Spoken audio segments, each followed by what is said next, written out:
A'udzubillahi minasyaitonirrajim. Surat Yasin yang baru satu kali pertemuan ya.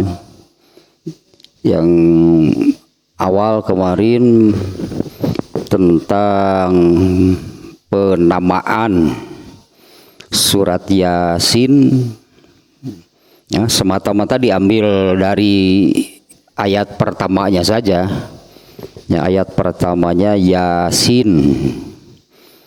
Kemudian korelasi surat Yasin dengan surat sebelumnya. Ya, kemarin ada 3 poin. Ya, munasabah, korelasi atau kaitan surat Yasin dengan surat sebelumnya, ya surat Fatir. Ya, ada 3 poin ya, korelasinya. Nah, yang berikutnya sekarang makna global dari surat Yasin. Ya cukup banyak ya, karena jumlah ayatnya juga banyak. Ya, jumlah ayatnya banyak ya. Nah, makna globalnya juga di sini cukup banyak nih, ada beberapa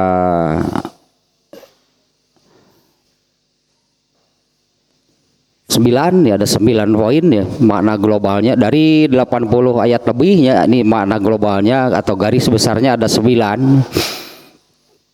Yang pertama, surat-surat yang diawali dengan al-ahruful muqatta'ah ya sebutannya. Al-ahruful muqatta'ah itu ya seperti Yasin, Alif Lam Mim, itu al-ahruful muqatta'ah. Itu digolongkan surat Makkiyah.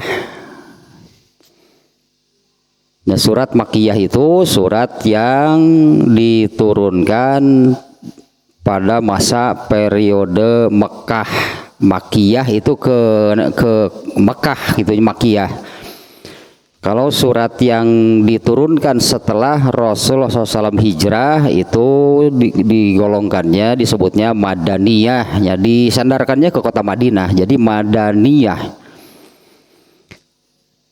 Seluruh surat yang dimulai dengan huruf-huruf seperti itu, surat atau ayatnya yang dimulai atau ya dimulai dengan al-ahruful muqatta'ah itu Makkiyah, digolongkannya surat Makkiyah.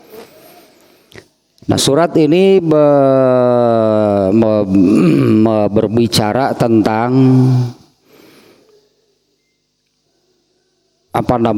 usulul akidah, bahasa Arabnya dasar-dasar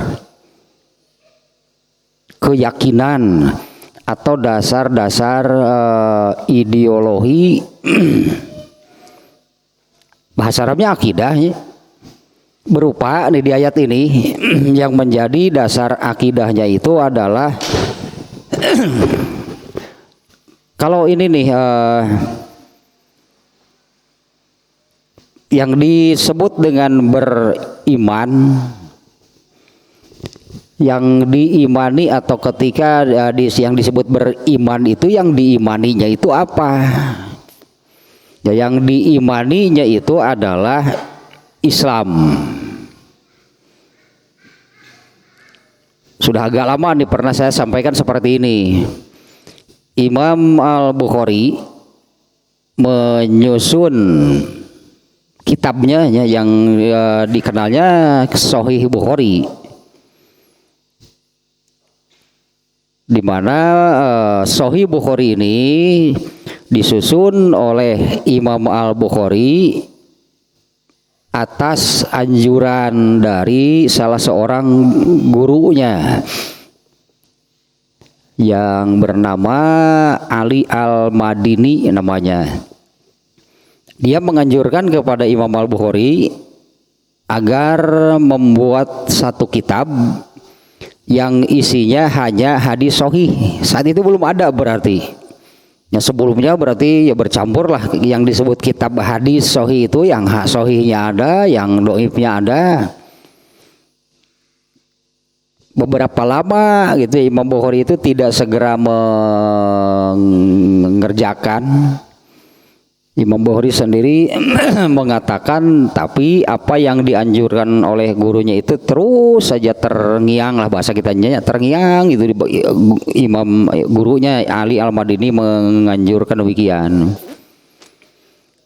Nah ternyata yang menjadi bukan kendala sih, yang menjadi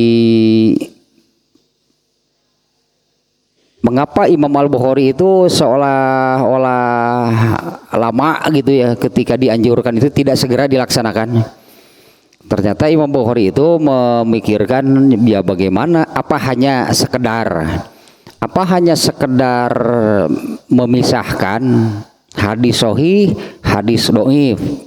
Kalau hadis artinya asal sahih pokoknya dimasukkan nah jadi kumpulan hadis sahih jadinya. Karena anjurannya gitu ya, coba dibuat satu kitab hadis yang isinya hanya hadis sahih. Nah, ternyata Imam Bukhari itu tidak sekedar memisahkan atau mengumpulkan hadis-hadis yang sahih. Kalau hanya sekedar mengumpulkan hadis yang sahih, pasti kitabnya itu jadi sangat tebal. Karena Imam Bukhari itu hafal hadis antara 700.000 sampai 1 juta hadis. Nah kalau dipisahkan anggaplah setengahnya, ini jadi kitab setebal apa? Atau apalagi Imam Bukhari mah ulah siga urang. Imam Bukhari hafal hadis itu dengan sanadnya. Kalau satu hadis itu gitu ya, dari bawah Imam Bukhari itu dari gurunya, dari siapa? Imam Bukhari hafal dari ini sampai ke Nabi. Untuk setiap hadis itu hafal dengan sanadnya disebutnya. Nah ternyata tidak hanya sekedar memisahkan atau mengumpulkan hadis sahih. Imam Bukhari itu membuat metode, ternyata Sahih Bukhari dari awal sampai akhir lah ya. Imam Bukhari itu menerangkan agama Islam dari awal sampai akhir. Jadi tentang Islam itu semuanya ada di dalam Sahih Bukhari.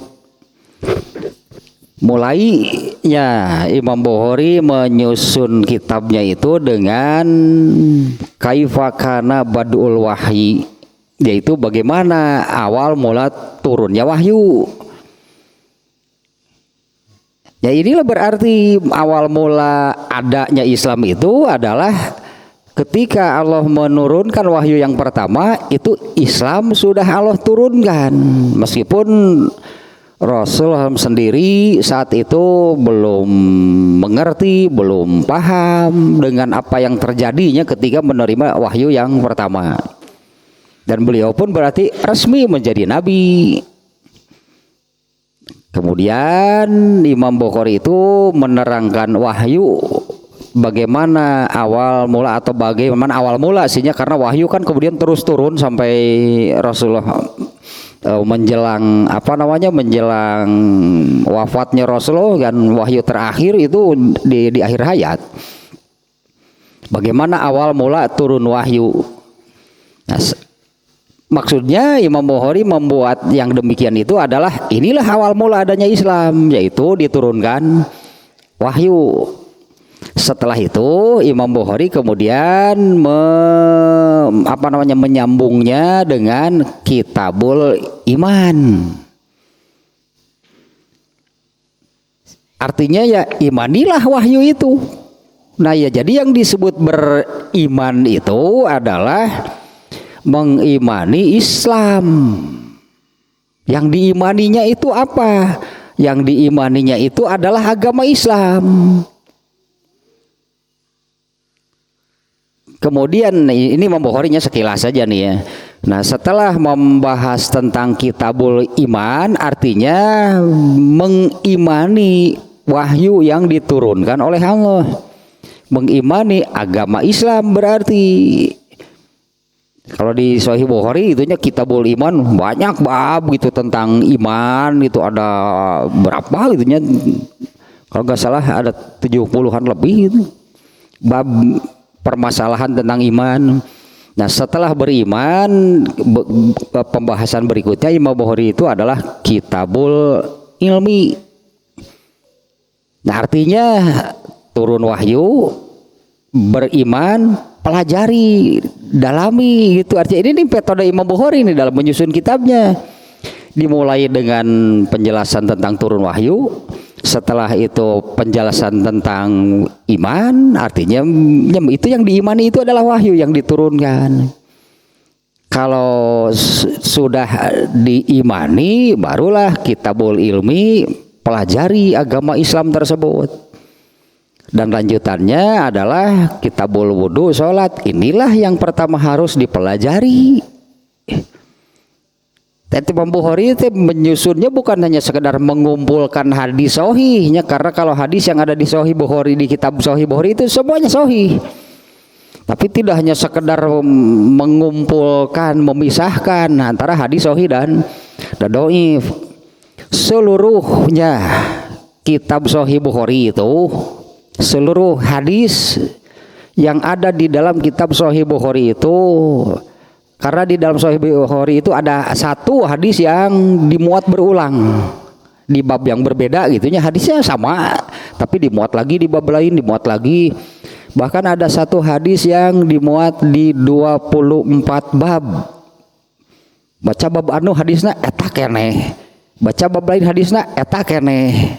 Ada 24, satu hadis berarti ditempatkan di 25 bab. Nah, kalau dihitung yang berulangnya pun dihitung lah gitunya. Artinya yang misalnya ada satu hadis ditempatkan oleh Imam Bukhari, ditempatkan di 5 bab, dihitung 5 lah berarti. Nah, jumlah hadis yang ada di dalam Sahih Bukhari kalau disebutnya dengan yang berulang itu sekitar 10.000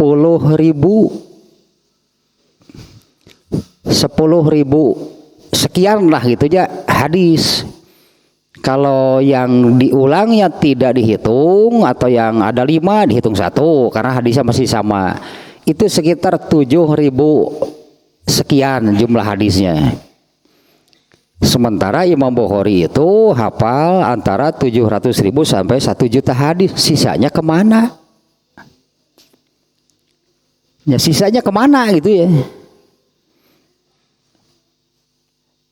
Nah, ini yang maksudnya ini yang tadi nih ya, bahwa yang disebut beriman itu adalah yang diimaninya itu apa? Yang diimaninya itu Islam yang Allah turunkan. Dan rukun, nah ini rukun dasar gitunya, yang wajib, yang pokok, yang paling mendasar dari yang namanya beriman itu adalah mengimani yang 6. Makanya ini dikenal dengan rukun iman. Kalau yang diimaninya ajaran Islam seluruhnya.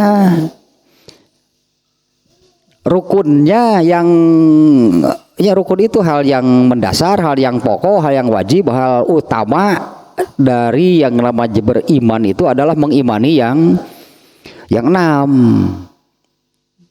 Dan yang 6 itu disebutlah dengan rukun iman. Sekali lagi, kalau yang diimani itu agama Islam seluruhnya harus diimani. Nah, termasuk ini yang sering saya sebut-sebut nih, termasuk Islam mengajarkan kalau pakai pakaian yang kan dulu membuka yang kiri dulu, mau diimani nggak itu Islam? Kan mau diimani nggak kalau Islam mengajarkan demikian? Kan mengimani itu kan mempercayai, membenarkan kan, membenarkan, mempercayai, bahkan itu meyakini. Nah, kalau Islam sudah mengajarkan demikian, mau diimani ya? Tapi diimani yang namanya yang demikian namanya itu artinya mengimani hal seperti itu. Dan semuanya tentunya ya termasuk dari hal yang paling mendasar. Nah ini yang paling mendasarnya yang disebut bahasa Arabnya itu akidah, keyakinan. Hal yang paling mendasar atau akidah atau keyakinan yang benar nih, akidah yang benar di mana Allah itu hanya membolehkan manusia itu berakidah seperti ini. Nah, akidah yang benar untuk umat Rasulullah SAW itu Allah tetapkan menjadi dua gitu. Satu, tidak ada Tuhan selain Allah. Yang kedua, Muhammad itu utusan. Itu akidah yang benar. Selain dari itu, dan itu disebut, itu ditetapkan, itu didatangkan oleh Allah dan semua manusia wajib menerima. Ya, semua wajib menerima, wajib mengakui bahwa tidak ada Tuhan selain Allah, Muhammad itu utusan Allah. Tadi disebut akidah, ini akidah, ini keyakinan. Kalau punya keyakinan selain yang ditetapkan oleh Allah, jadi hal itu ditetapkan oleh Allah, didatangkan oleh Allah, dipaksa itu oleh Allah. Dipaksa itu artinya mau tidak mau, tidak boleh tidak, artinya ya akidah manusia harus yang itu. Kalau tidak yang ditetapkan oleh Allah tersebut, Allah menyebutnya, bahkan Allah menyebutnya berat dengan sebutan kafir. Nah, orang yang menerima akidah yang Allah tetapkan demikian oleh Allah disebutnya muslim. Orang itu menerima, pasrah gitu terhadap apa yang Allah tetapkan. Ya, disebutnya muslim, bahasa Arabnya. Artinya orang itu beragama Islam. Orang itu berarti menerima dan pasrah terhadap ketetapan Allah tersebut. Kalau kafir sebutannya arti kafir itu artinya menolak, mengingkari, membangkang kepada Allah. Ya, kenapa disebut membangkang? Karena ini ketetapan dari Allah. Mereka tidak mau menerima, ya membangkang disebutnya. Ya membangkang disebutnya ya kalau tidak mau menerima ketetapan dari Allah.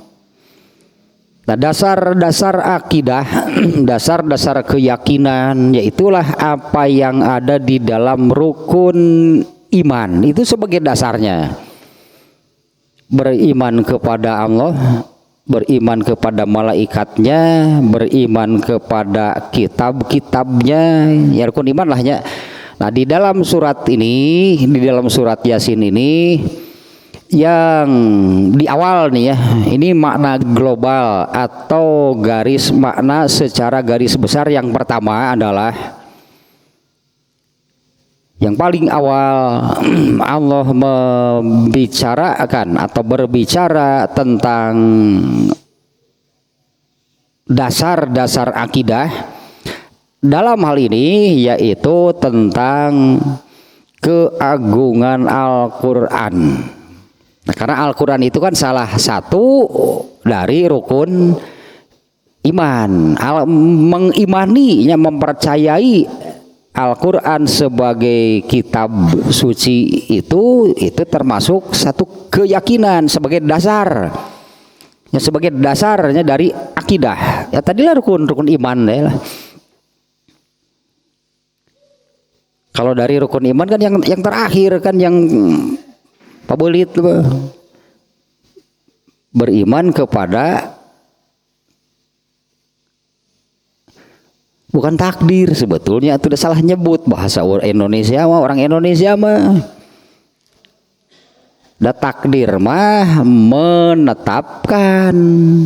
Jadi takdir itu melakukan gitu, melakukan. beriman kepada qadar mestinya. Nah kalau qadar itulah yang ditakdirkan. Nuriweuh nama eta soal bisa nggak kita mengubah takdir? Pertanyaan lieur cek urang mah. Pertanyaan lieur teh gitu teh.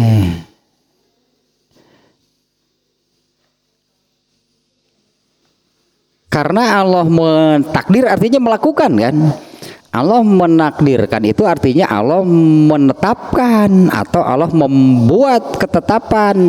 Yang ditetapkan teh qadar. Qadar artinya kan apa yang sudah Allah tetapkan untuk seluruh makhluknya. Itu sudah diketok palu oleh Allah, itu sudah tidak diubah lagi. Itu Allah lakukan 50.000 tahun sebelum Allah jadi menciptakan. Ketetapannya sudah ada sebelumnya. Bisa diubah nggak? Kan sudah diketok palu. Tadi oleh Allah itu sudah ketok palu, sudah ditetapkan. Begitu Allah mulai menciptakan itu tinggal menjalankan apa yang Allah konsep, apa yang Allah persiapkan. Jadi tidak ada kebetulan karena semuanya ya Allah itu tinggal menjalankan saja. Lihat konsep misalnya sekarang hari apa, tahun berapa, ya artinya itu sudah lembaran keberapa gitu ya dari awal. Oh berarti hari ini kejadiannya ini untuk seluruh makhluknya, tinggal menjalankan. Bisa diubah nggak? Ada mas sedikit ya. Qadar itu artinya takdirnya Allah menetapkan sesuatu, menetapkan suatu ketetapan untuk seluruh makhluknya, ketetapan dan sekaligus jadi aturan gitu. Ini sekaligus jadi aturan. Nah untuk manusia secara umum ketetapan dan aturan dari Allah seperti apa? Nah intinya hanya ada dua. Yang paling mendasar nih. Yang paling mendasar adalah ini ketetapan dan ketentuan dari Allah. Allah menciptakan manusia hanya untuk beribadah, itu gak bisa diubah. Kan itu ketetapannya.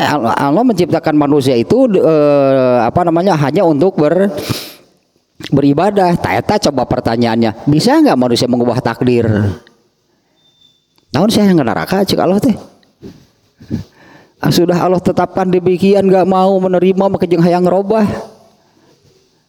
Mau mengubah takdir itu artinya kan mengubah ketetapan apa yang sudah Allah tentukan. Satu gitu itu ketetapan dan aturan yang Allah tentukan, yang Allah ketok palu tadi untuk manusia. Allah menciptakan manusia itu hanya untuk beribadah.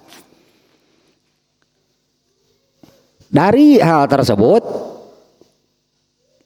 ketentuannya bagi yang memenuhi manusianya, bagi yang memenuhi ketetapan dan aturan Allah tersebut, Allah akan beri balasan surga. Bisa diubah nggak? Itu kan ketetapan Allah sudah tidak bisa diubah. Bagi yang tidak memenuhinya, artinya manusia yang tidak beribadah, Allah tetapkan, Allah tentukan akan diberi balasan juga berupa neraka. Makanya ayat yang itu yang innallaha la yughayyiru ma bi qaumin, Allah sudah tidak akan mengubah apa-apa.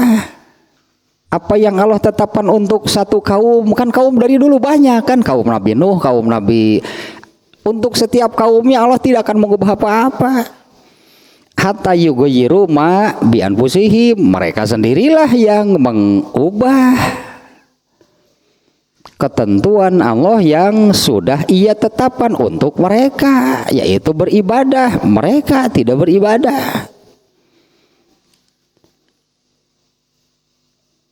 Atau mau manusia yang mengubah dirinya dari katakanlah berada di jalan yang salah, ubah oleh dirinya pindah ke jalan yang benar. Atau yang asalnya dari berada di jalan yang benar, ubah oleh dirinya pindah ke jalan yang salahnya, mangga cek Allah teh, karena ketetapan untuk keduanya itu sudah ada. Yang beribadah diberi balasan surga, yang tidak beribadah neraka. Itu gak bisa diubah. Dan sebetulnya agak aneh pertanyaan demikian, bisa gak mengubah takdir? Dalam arti begini, kalau kita berdoa gitu ya, misalnya ada situasi yang tidak mengenakan, situasi yang buruk, lalu kita berdoa kepada Allah. Setelah kita berdoa itu maka situasi berubah. Inilah misalnya ya, dengan berdoa itu situasi jadi berubah. Apa doa itu yang mengubah keadaan? Orang itu tidak berdoa pun itu sudah demikian.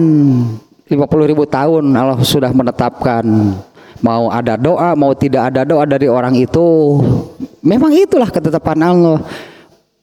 Orang itu mendapatkan sesuatu yang buruk tapi kemudian jadi baik, itu sudah ada ketetapannya, mau berdoa mau enggak.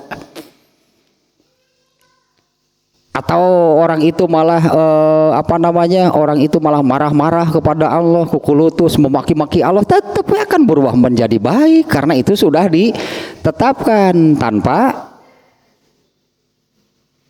doa orang ini, tanpa makian dari orang ini. Hanya Rasulullah SAW itu pokoknya kan memerintahkan, beramalah kamu, nanti kamu akan sampai kepada takdir buat kamu itu seperti apa.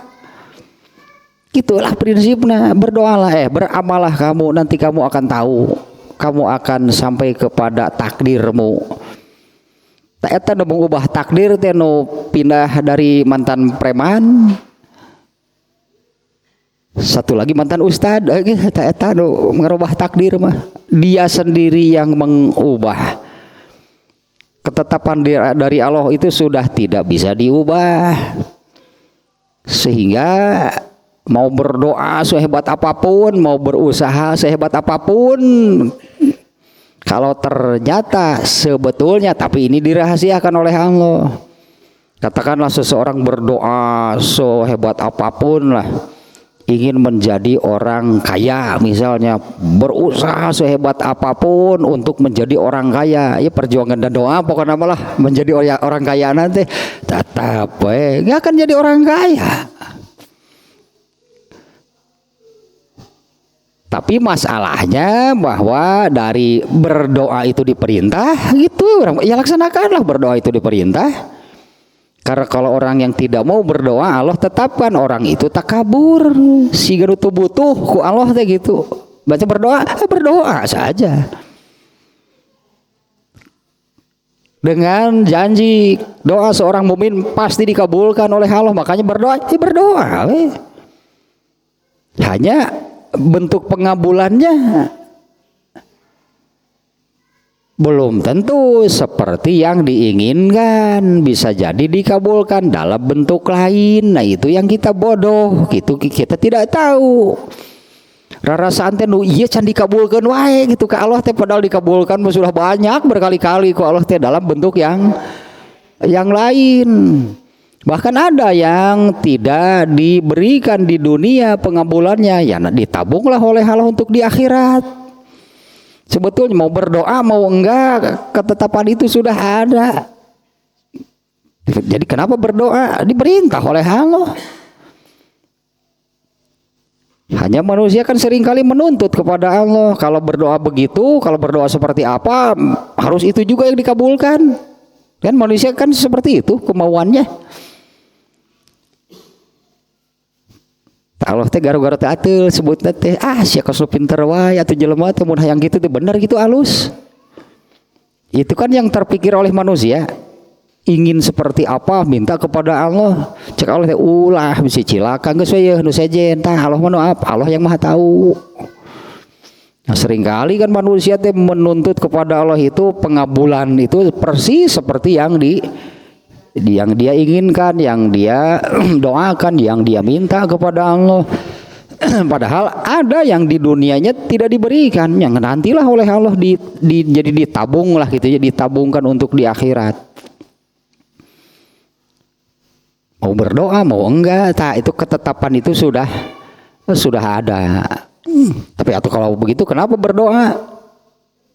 Ada diperintah ya, tambah kalau melaksanakan perintah Allah ada pahalanya. Kenapa berusaha? Diperintah oleh Allah.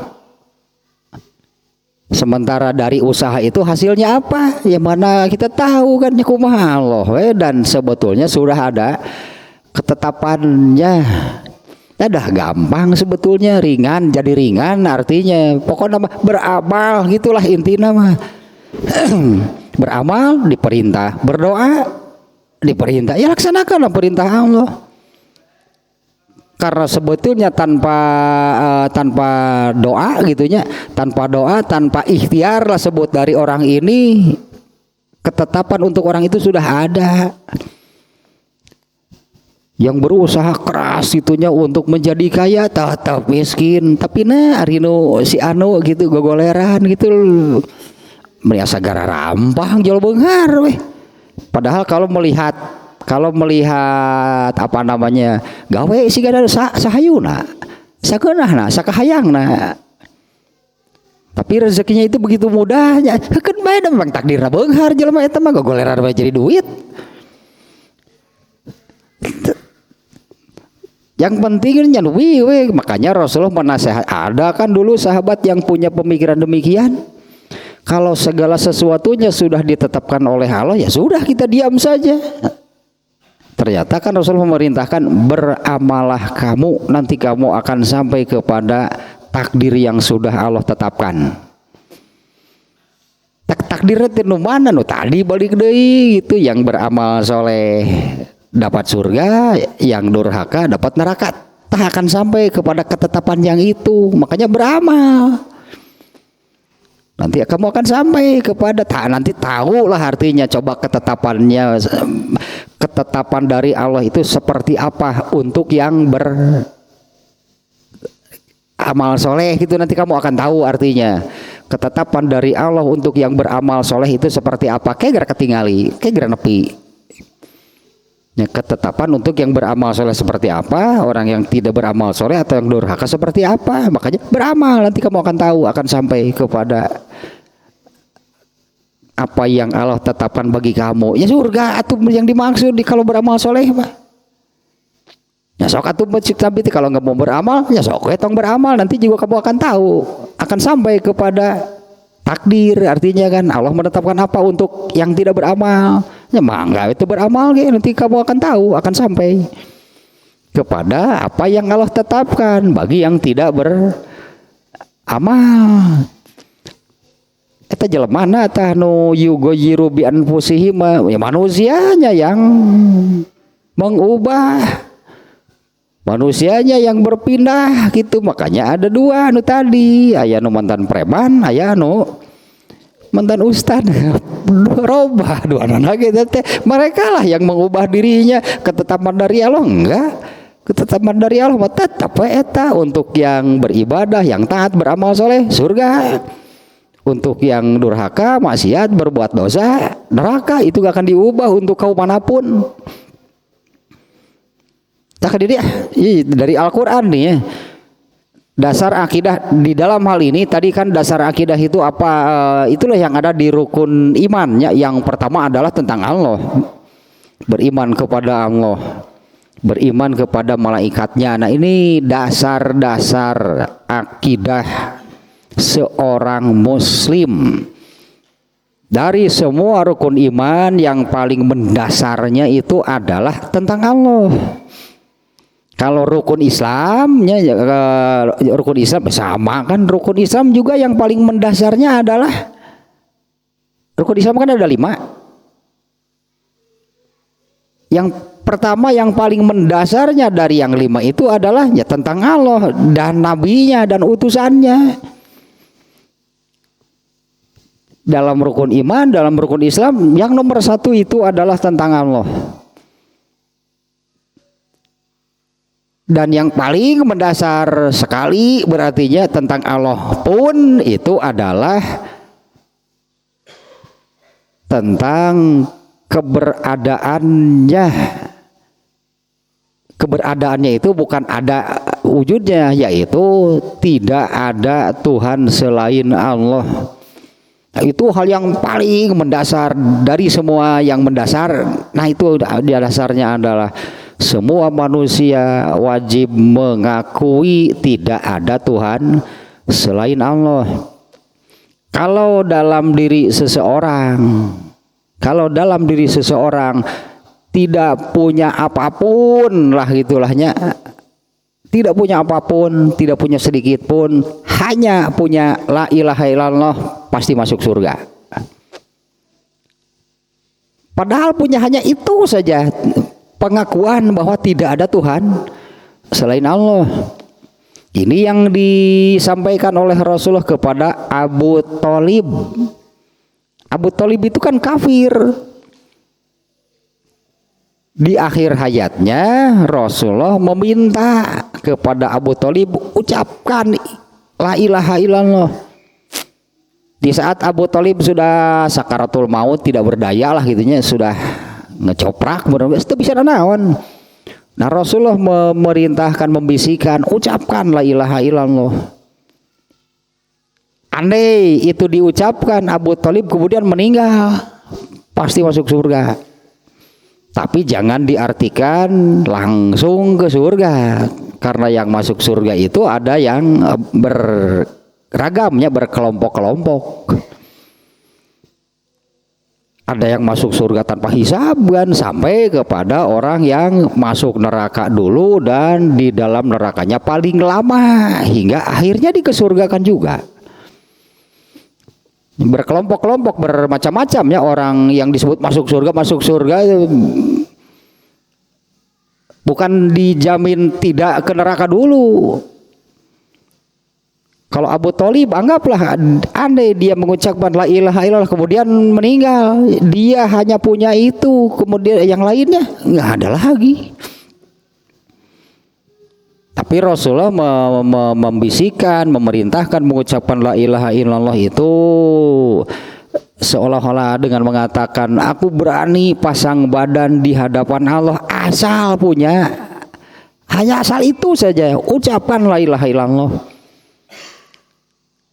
Tapi Abu Thalib saat itu, ketika Rasulullah membisikkan, memerintahkan demikian itu, di situ juga ada Abu Lahab, eta konco dan kawan-kawannya yang juga membisikkan, jangan diikuti, apa kamu mau meninggalkan agama nenek moyang kita? Pusing cek Abu Thalib deh, ayo keur sakaratul maut teh berat ya, hareureun bubar sia kitu. Cek ieu kitu deh ngababuk kayak mun jag-jag keneh sigana di babuk di hiji jelema. Akhirnya Abu Thalib memutuskan, aku tetap mengikuti agama nenek moyang kita.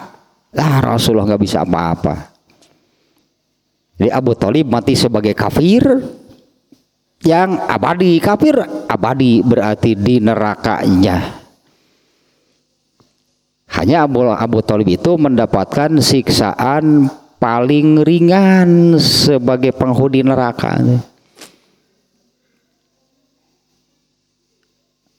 Karena itu ya, karena apa namanya ya, karena kebaikannya mungkinlahnya. Karena kebaikannya yang menjadi pelindung Rasulullah SAW itu hingga akhir hayatnya. Menjadi penghuni neraka yang mendapatkan siksaan paling ringan. Yaitu diberi alas kaki dari api hingga isi kepalanya mendidih. Pira gesok itu. Pira gesok itu. Ingat. Pira gesok gitu, eta ingat. Nini nu laporan ka RT KDRT ieu teh laporan teh padahal ieu teh geus karolot aki-aki jeung nini ulah nini geus bongkok laporan ka aki-aki KDRT ku si Abah ayo RT na ge pusing cik atuh geus karolot malah harusnya jadi panutan gitu ya mah iya malah Nini geus bongkok datang ke RT laporan gitu KDRT mengalami kekerasan dalam rumah tangga gitu oleh suaminya tinggal di desa wah geus rampeolan geus bongkok. Tapi saya pada si Aki teh nyeun urak. Nyeun urak teh itu alat untuk nyari belut, urak disebut nate. Keur nyeun urak teh bari ngobrol jeung sini teh. Cenah lamun hasil ngurak cenah rek dikumahakeun belutna. Nya dijual atuh keur meuli bako. Aki cek si Aki teh jual keur meuli bako atuh. Hari sini nih hari menta ikan sopaheun mana cicing embung ieu keur meuli bako orang-orang nu ngurak sih keur meuli bako ngamak didegeungkeun si Akina didegeungkeun ti tukang atuh si Akina atuh ngamok eta mah dijejak pada sasirina teh nepi ku goblok teh kana eta bilik nepi ka bolong padahal panggung bilik ieu lagi atuh da mah dongeng tahun 60-an barina udah jajak kata ini lebih goblok sih karena eta bolong bilikna teh ditanya si eta teh ku RT teh kumaha cenah Aki sini we teu payaan pergi dijajak pirage sudah sini we teu payaan sudah pergi dijajak mau dijajak ge nepi ka ngagabros bilik teh atuh kitu nyebut teh sakit lah teu payaan segitu ge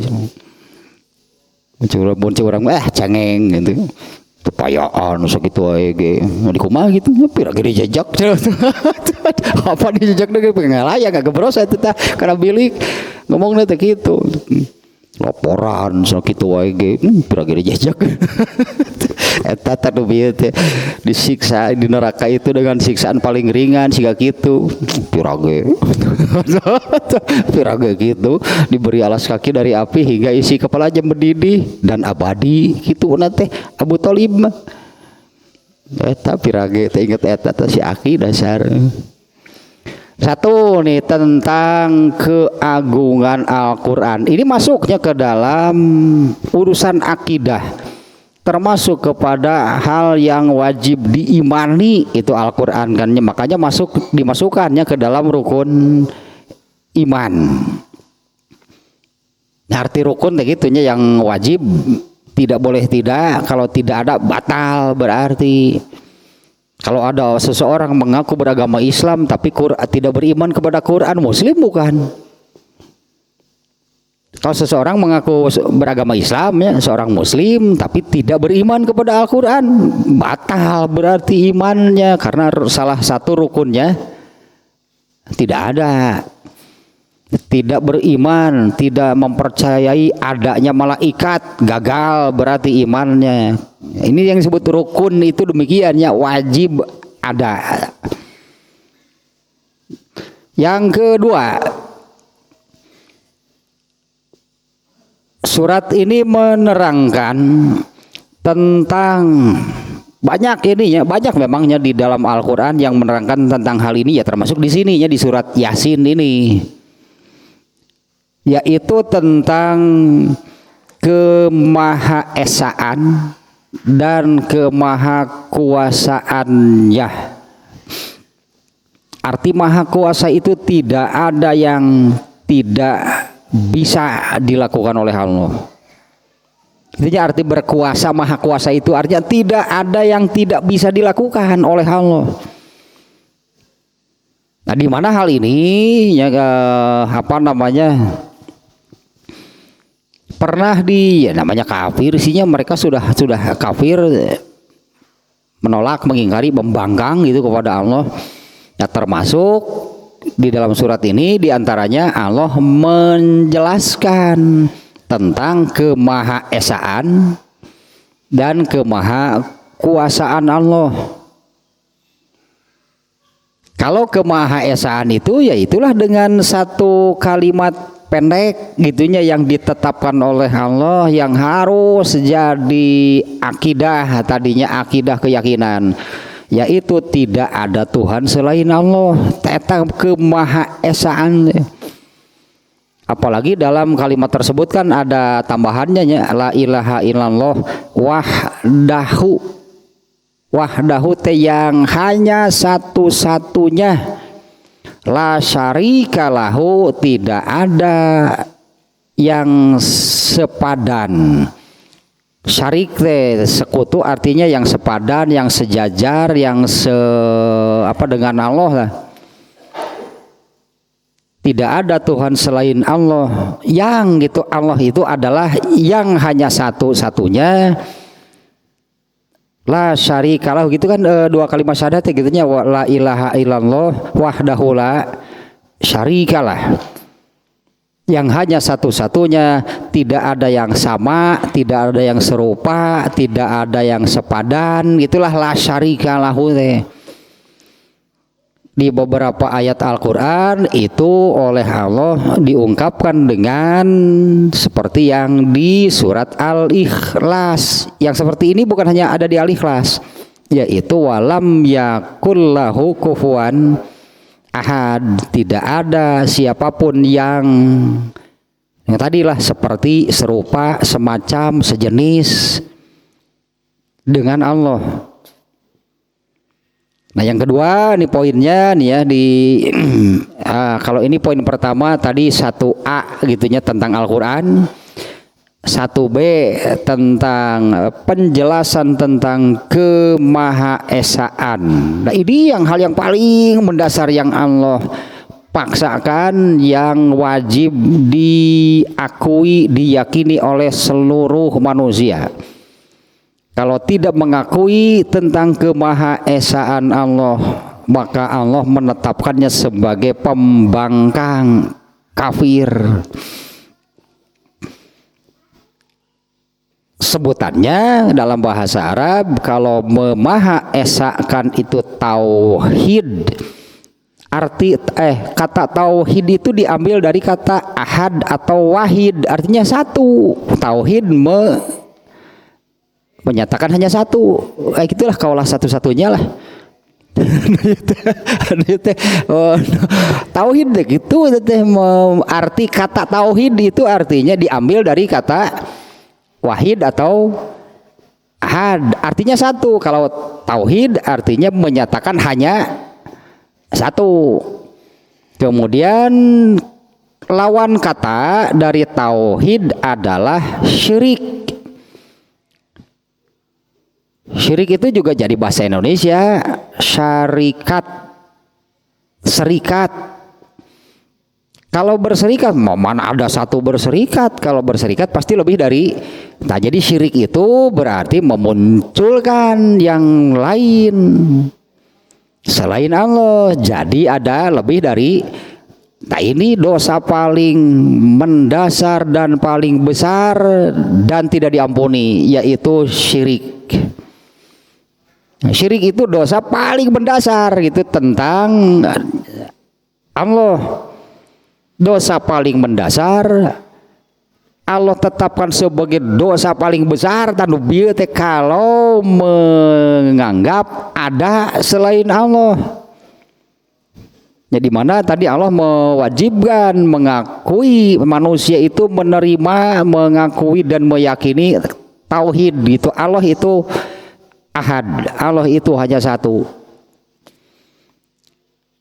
Nah, syirik artinya menyekutukannya. Kita kan sering mengartikannya menyekutukan. Ya samalah arti menyekutukan, mana ada bersekutu satu. Kongsi, bersekutu, berserikat, berarti kan lebih dari satu kan. Nah kalau dalam hal ini artinya memunculkan yang lain sebagai Allah yang sepadan, yang sama, yang serupa, yang mirip, yang dianggap sejenis, itulah. Itu hal paling mendasar, itu dosa paling mendasar. Kesalahan artinya dosa paling mendasar, Allah tetapkan sebagai dosa terbesar dan tidak diampuni.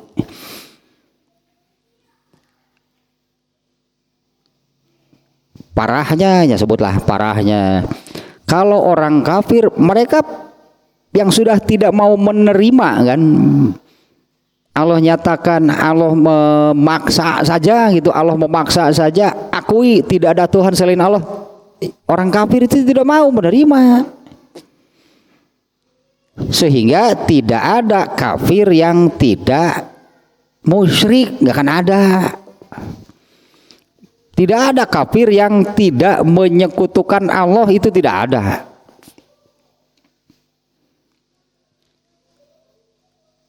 Nah parahnya orang Islam yang juga ternyata ikut-ikutan menyekutukan Allah. Orang Islam itunya jadi kalau kafir pasti syirik, pasti bahasa kalau orang Indonesia menyebutnya kan musyrik. Kalau orang kafir pasti musyrik. Orang Islam ternyata ada yang ikut-ikutan musyrik seperti kafir. Kalau bagi orang kafir ya memang sudah dinyatakan abadi. Nah kalau untuk orang Islam, apabila orang Islam juga syirik, ikut-ikutan kafir seperti kafir, itunya musyrik. Apabila orang Islam yang syirik, yang musyrik, ini dosanya tidak terampuni, tidak akan terampuni, tidak akan terhapus. Artinya karena dosa yang ini wajib masuk neraka. Berapa lama? Ya entahlah, pokoknya tidak abadi sih. Gitu kan, tidak abadi karena dia ini sebagai seorang muslim. Kalau orang Islam yang musyrik berarti wajib, kudu, tidak bisa, tidak harus ke neraka. Karena ini tidak akan terampuni, tidak diampuni, tidak akan hilang, tidak akan terhapus oleh kebaikan sebanyak apapun. Karena dosa yang ini harus ke neraka dulu. Ya, orang Islam kan banyak yang musyrik, yaitu sebutnya parahnya ternyata orang-orang di mana orang Islam itu kan sebetulnya gitu kan sudah memiliki pengakuan keyakinan yang benar, yaitu tauhid. Kan orang Islam itu akidahnya 2 kalimat syahadat, tidak ada Tuhan selain Allah. Tapi di balik itu dia ikut menyekutukan, mengikuti orang kafir, menyekutukan Allah. Sehingga aja wayahna sebutnya wayahna ada orang Islam kudu nage ke surga tuh. Ya, orang Islam itu kan harusnya ke surga. Makanya di surga di neraka itu ada 2 sebutan. Satu penghuni asli pribumi, penghuni tetap kafir. Disebut nanti mereka itu penduduk asli. Gitu. Disebut nanti penduduk asli neraka mah kafir. Nah ada juga pendatang gitu yang kesana hanya wisata, jalan-jalan. Jangan salah tuh kadinya wisata kadinya. Itu ada hadis yang menyebutkan gitunya apalagi penduduk asli, penghuni pribumi lah gitulah apa sebutannya gitunya terjemahannya gitulah. Penduduk asli itu penghuni pribumi dari neraka adalah orang kafir. Ada orang-orang yang ya bukan penduduk asli, bukan pribumi, artinya ya nantinya akan pergi dari sana karena bukan pribumi, bukan penghuni di sana. Kalau orang kafir yang masuk abadi di dalam neraka itu yang disebut tidak akan mati sampai kapanpun. Tidak akan mengalami kematian, artinya ya terus hidup sampai abadi dan tidak berhenti disiksa. Itu orang kafir di dalam neraka, nggak ada mati, nggak ada matinya pokoknya lah. Orang kafir mah nggak ada matinya di dalam neraka teh. Ya sebenarnya doi nggak ada matinya. Kalau pendatang, nah, yang masuk nerakanya pendatang. Ketika masa hukumannya sudah habis, mati mereka di sana. Artinya meskipun masih ada di dalam neraka, tapi sudah tidak merasakan sakit. Ya seperti di dunia gitu, anggaplahnya ketika di dunia kalau sudah mati, sudah tidak, si jasad ini ya, jasad sudah tidak merasakan apa-apa. Mau dimutilasi juga, jasad itu gak merasakan sakit. Yang dikubur juga gak merasa engap. Ya kan jasad dikubur, apa jasad engapeun teh? Dan kemudian kan di dalam kubur itu kan kemudian hancurnya. Ya hancur, membusuk, terasa sakit nggak oleh si jasad itu. Nah yang di dalam neraka kalau bukan pribumi, begitu masa hukumannya habis mereka akan mati.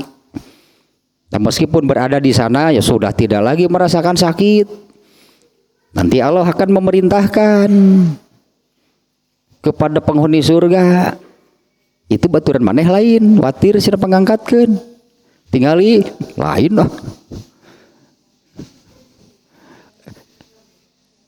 Nyata wah atuh dah geus tutung siga arang gitu dah.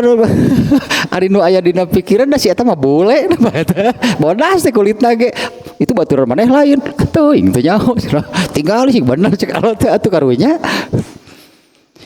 Turun teh oh sih olah siap geus tutungki we watir akon teh kaluhur.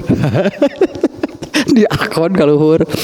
Tak eta ada hadisnya yang seseorang itu akan diberi apa namanya ya sebutannya, diberi kewenangan, mungkin bos sebutannya hanya sebutannya, diberi kewenangan untuk menolong saudaranya, sahabatnya, kerabatnya. Pek teh kitu wungkul menolong teh ngan saukur mengambil eta, mengeluarkan ya tergeletak lah karena mati gitu kan. Kitu wungkul disebut menolong teh. Bukan jadi siga Rembo gitu datang ke neraka malaikat babat gape cicik mah baturan aing kali di bawah. Atuh teu bisa gitu mah. Malaikat tuh ke kabeh gitu. Saya mau menolong kawan saya karena kan terus digebugan ke malaikat teh atuh eureun-eureun.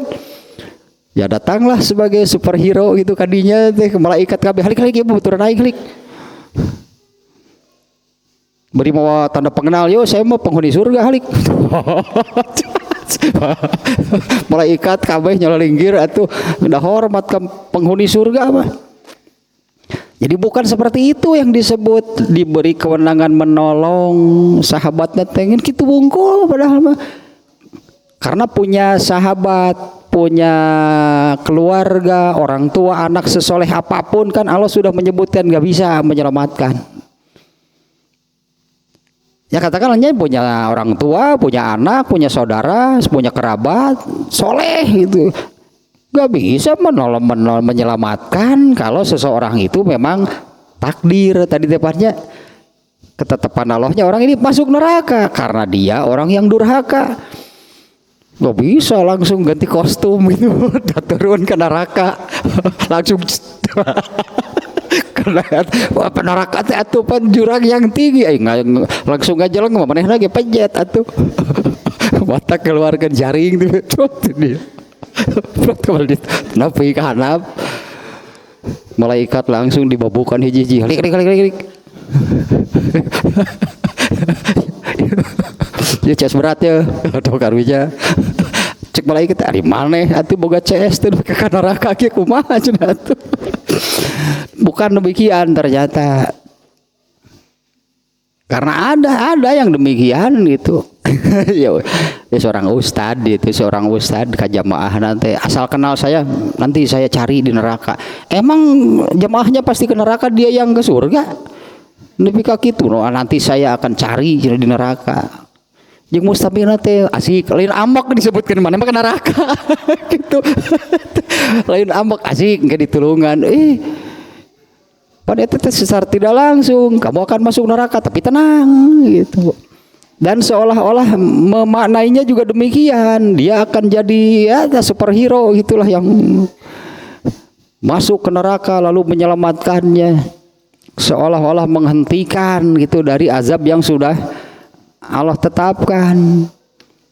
Padahal kan dia masuk neraka itu melalui pengadilan dulu, dan di pengadilan itu diketok palu tok 7.000 miliar triliun tahun asup ke neraka nage dur ka karasa poe geus datang kadinya moal bisa tuh ke karasa minggu geus datang diselamatkan lila keneh cek Allah teh atuh ieu mah datang jadi saya tapi ke kostum eta di Spiderman turun nah jadi gitu mana hadis teh. Padahal hanya gitu diperintahkan oleh Allah gitu, ambil itu saudara kamu, kerabat kamu, ya kalau yang ada yang masuk neraka. Beri assalamu di teh tengah aku daerah itu di dunia sana pernah poge dulur sih gitu. Bukan tuh abu, atau kape itu abu lah sekalo. Tuh kape itu abu itu watir situ tinggal liar dan tepae. Pasti tinggal itu wanya etak itu siga areng siga drum aspal teh kana hidung sawak-awak tutung.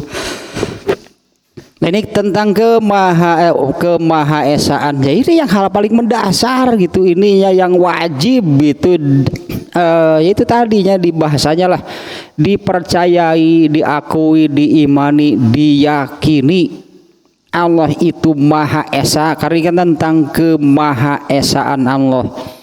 Berani tidak demikian dosanya dosa terbesar. Meskipun seorang muslimnya tetap saja musyrik itu Allah tetapkan sebagai dosa terbesar. Nah kalau seorang muslim ya kalau dia melakukan kemusyrikan itu yang tadi wajib ke neraka, punya amal soleh sebanyak apapun gak akan bisa mengimbangi.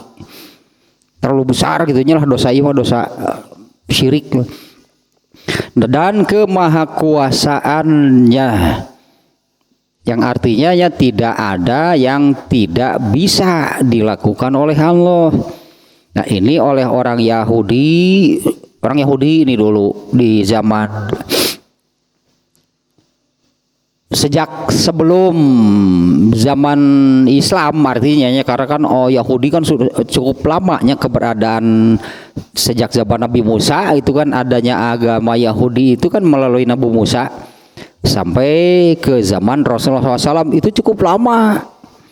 Nah orang-orang Yahudi itu mereka hanya menjadi pembangkangnya, bukan hanya membangkang, tapi mereka sering menghina, merendahkan, melecehkan Allah, diejek gitu. Allah itu diejek. Bahkan itu sejak zaman Nabi Musa mereka itu mengejek Allah, kan Nabi Musa itu. Di antaranya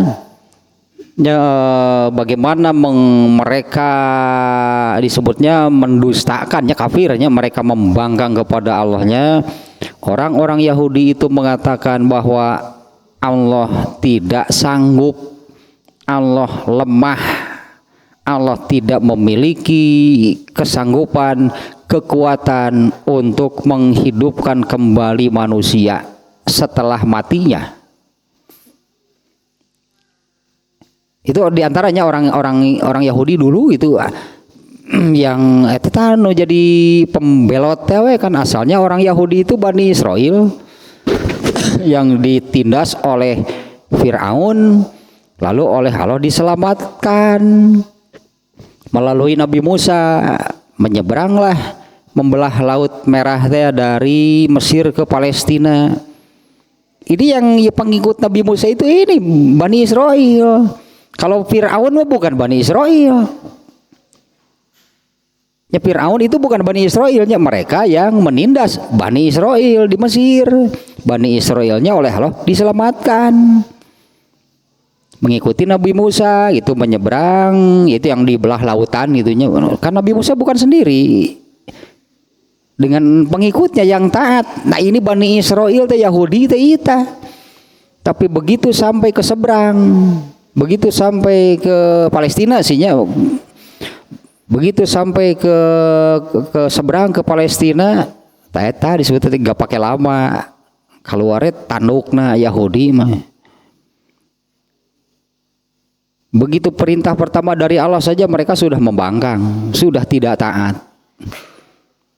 Selanjutnya malah semakin parah lah gitu, mereka itu jadi dirinya melecehkan, merendahkan, menghina Allah.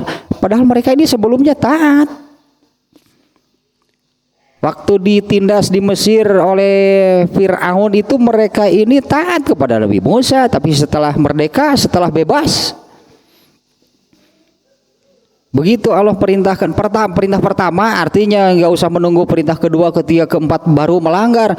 Perintah pertama setelah mereka sampai di sana, Allah perintahkan perangi orang-orang di sana supaya kamu punya tempat tinggal. Mereka sudah membangkang. Mereka Nabi Musa Nabi kalieur itu ku Yahudi mah. Sampai akhirnya Nabi Musa kan minta kepada Allah, pisahkan aku dengan mereka. Nah kemudian oleh Allah dipisahkanlah. Begitu bertemu semakin parah gitu, mereka sudah menjadi kaum yang menyembah patung sapi. Tak tidinya semakin parah melecehkan Allah nanti. Sampai mana Tuhan kamu itu? Nih Tuhan kami jelas ini, misalnya ini Tuhan kami patung sapinya yang terbuat dari emas. Mana Tuhan kamu? Bohong gitu, gitulah hanya mereka. Tuhan teh mana buktinya? Tuhan kamu mana? Nah, kembali ke sini ini Allah itu menerangkan kemahakuasaan dan kemahaesaan dan kemahakuasaan Allah. Nah, Yahudi dulu yang mengatakan demikian, bahwa Allah itu tidak memiliki kemampuan. Allah tidak berkuasa, artinya menghidupkan lagi manusia setelah matinya. Artinya Allah itu lemah, berarti Allah memiliki kelemahan. Kemudian yang berikutnya,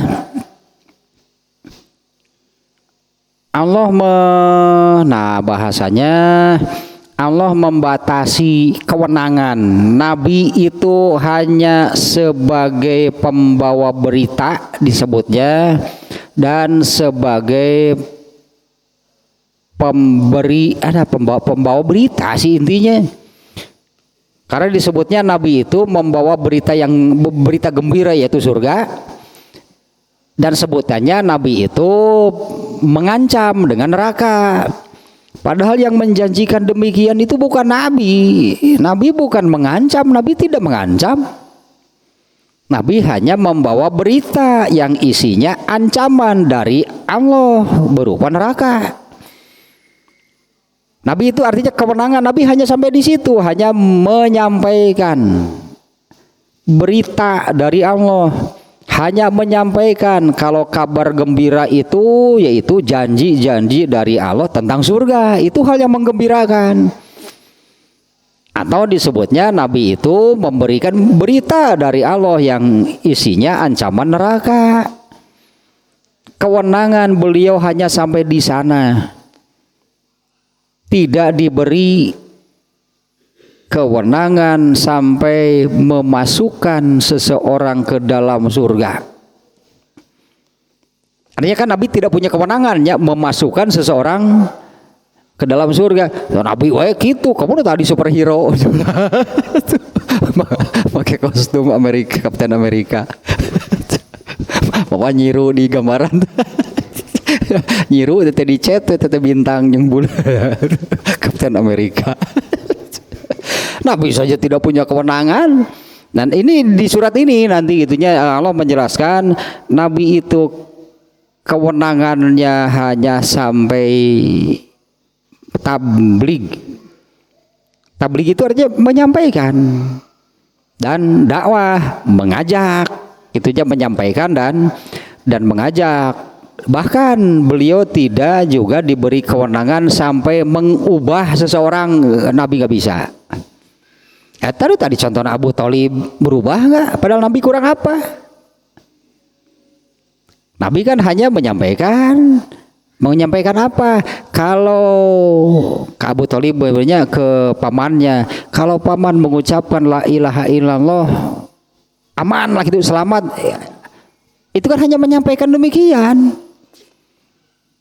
Dan Rasulullah kan tidak bisa mengubah ketika Abu Thalib sudah memilih keputusannya sendiri. Mau bisa apa? Karena Rasulullah kan hanya menyampaikan. Artinya siapapun sama. Bahkan seorang Rasulullah pun kewenangan dari Allah itu hanya menyampaikan kabar gembira dan ancaman. Kemudian satu lagi lah di sini ya. Masih yang pertama nih, seluruhnya ada 9 ya. Seluruhnya ada 9, ininya makna global atau garis besar dari surat Yasin. Ini masih nomor 1 nih. Ada 4 hal. Nah 1A, 1B, 1C. Nah ini bagian yang terakhir. Naonnya namanya yakin, bahasa kitanya apanya? Mungkin bahasanya kalau dari sini harus dibalikan ya. Adanya kebangkitan disebutnya, dalam arti hidup lagi ya, manusia itu biasanya kan disebutnya dibangkitkan, dihidupkan lagi. Nah adanya hal yang demikian, yaitu manusia itu akan dibangkitkan, akan dihidupkan lagi, itu benar. Yang manusia, bahwa manusia akan dihidupkan lagi, dibangkitkan lagi, itu adalah benar. Nah, untuk meyakinkan hal tersebut, Allah sudah memberikan petunjuk. Allah sudah memberikan gambaran petunjuk yang berupa kauniyah. Bukan ayat Quran, bukan hadis, artinya untuk meyakinkan manusia, bukan hanya sekadar Allah menyampaikannya. Ya Allah menyampaikan tentang bahwa hal tersebut itu benar, bukan hanya berdasarkan ayat Al-Quran, bukan hanya berdasarkan hadis, tapi juga berdasarkan ayat kauniyah, yaitu ciptaannya. Kalau dulu bagaimana Allah menciptakan seluruh makhluknya. Nah, di mana Allah menciptakan seluruh makhluknya itu, kalau bahasa saya sendiri isinya, saya sampaikan atau saya katakan tanpa bahan, karena selain Allah itu nggak ada apa-apa. Selain Allah nggak ada siapa-siapa. Allah kan sendirian. Berarti kan bahannya apa ya? Nggak ada, karena nggak, selain Allah itu tidak ada apa-apa, tidak ada siapa-siapa. Allah itu sendirian. Sebelum adanya makhluk Allah, sebelum ada ciptaan Allah, Allah itu sendirian. Artinya ketika Allah kemudian menciptakan seluruh makhluknya, jadilah langit, bumi, seluruh isinya. Bahannya apa? Tanpa bahan berarti. Allah menciptakan dulu tanpa bahan, tanpa contoh. Nah, kalau manusia selalu terinspirasi, baik secara langsung ataupun tidak lah, pastilahnya ketika memunculkan, menciptakan sesuatu pasti terinspirasi. Nah, kalau Allah mau terinspirasi dari mana? Kan selain Allah nggak ada apa-apa. Jadi tanpa bahan, tanpa contoh, tanpa bantuan, segalanya Allah lakukan sendiri. Allah sanggup menciptakan seluruh alam raya, dari yang terbesar sampai yang terkecil. Coba makhluk paling kecil apa?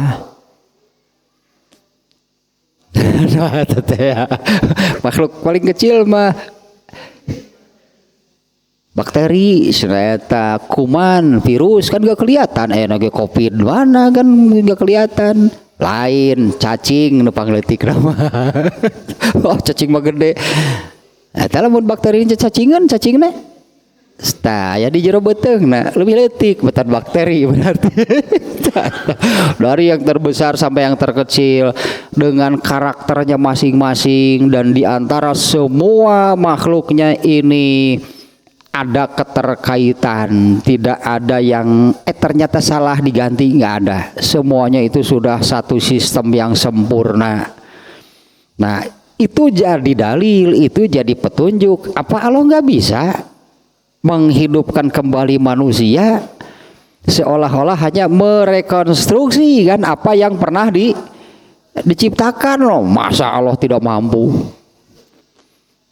Nah, artinya alam raya ini menjadi dalil bahwa kalau Allah mengatakan nanti Allah akan menghidupkan kembali manusia, masa Allah nggak bisa?